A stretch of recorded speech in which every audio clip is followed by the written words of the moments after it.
My Thoughts by Chad Kluck. October 9th, 1998. Give me that old-time 8-bit cartridge. Baseball is the American sport. Many changes over the years, many heroes, and many memories. Nothing used to bring us closer to the game than a ticket to the ballpark. Within the past decade, another way was invented to bring us to the game. I received my first ticket on Christmas of '88. Boy, was I ecstatic when I opened my present and found Tandy Color Baseball. I remember many times sticking my Color Baseball game cartridge into my old Tandy and turning it on. The last few measures of the American National Anthem were played, and the little blue stick figures ran onto the field. After they took their positions, a little red stick figure moved to the plate. There were only two pitches to choose from, strike and ball. The players and teams had no names, but if you felt compelled to, you could enter your players' names before the game. Every game, that is. We didn't have a saving feature back in my days. If you hit a home run, random digital static symbolizing the crowd was heard. Now, 10 years later, I've upgraded from my 1 MHz Tandy and have a 200 MHz with MMX. I'm not quite sure exactly what MMX does, but it supposedly enhances multimedia programs, such as flight simulators, sports games, action games, and Fuzzy Bear's 1-2-3 Adventure. I can choose which of the 30 Major League parks I want to play in, which of the 30 teams I want to play, whom of the current 1998 players I want on my roster, and which pitch I want to throw. The current technology goes further than that. The crowd actually chants, vendors are heard, an organist plays, and announcers comment on the game. It is more or less like watching television, except you are in control. You can replace the pitcher who just allowed 6 runs in the second inning. You can make the double play. You can hit the grand slam. You are in the game with 3D graphics and each player's particular batting style, strengths, and weaknesses. The only thing you don't have are the peanuts and Cracker Jack. Baseball is not the only game, of course. There is golf, football, flight simulators, and adventure games. All have 3D graphics and most now have surround sound. Whatever happened to Pac-Man, Dig Dug, and Frogger? The answers, Blinky, Buried, and Splat, respectively. Some of the old Atari systems are still in use by college students who stay up late playing Bubble Boggle.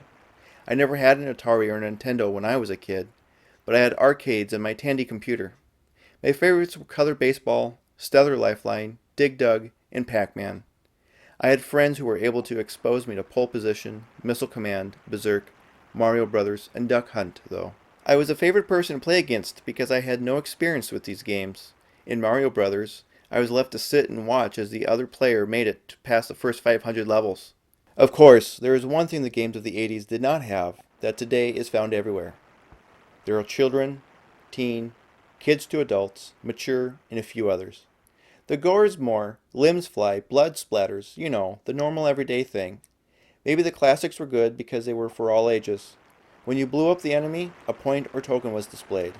Society now has exchanged reward for serious score. The games were simpler. You did not get dizzy by watching virtual reality scenes. The characters were oversized pixels, and the sounds were just simple beeps. Simplicity is a good virtue to have. Today, the players of the cartridges are either simple people or simple-minded. I'm still exposed to those games of the 80s.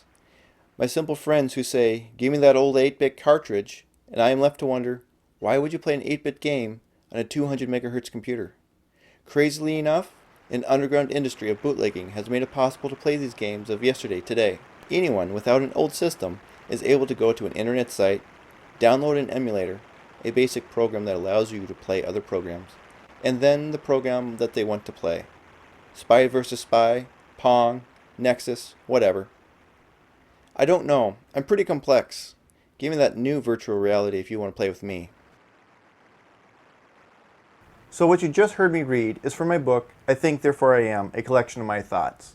It was published back in the year 2000. However, after 15 years, I'm now excited to say it is available for the Kindle in a redigitized format. Now I say redigitized because that's kind of how they started out.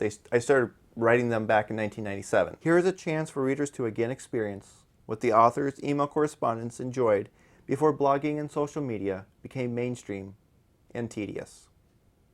So you can buy the Kindle version from Amazon for $1.99. If you prefer paper, you can always buy the paper copy. You can always add the Kindle version for 99 cents.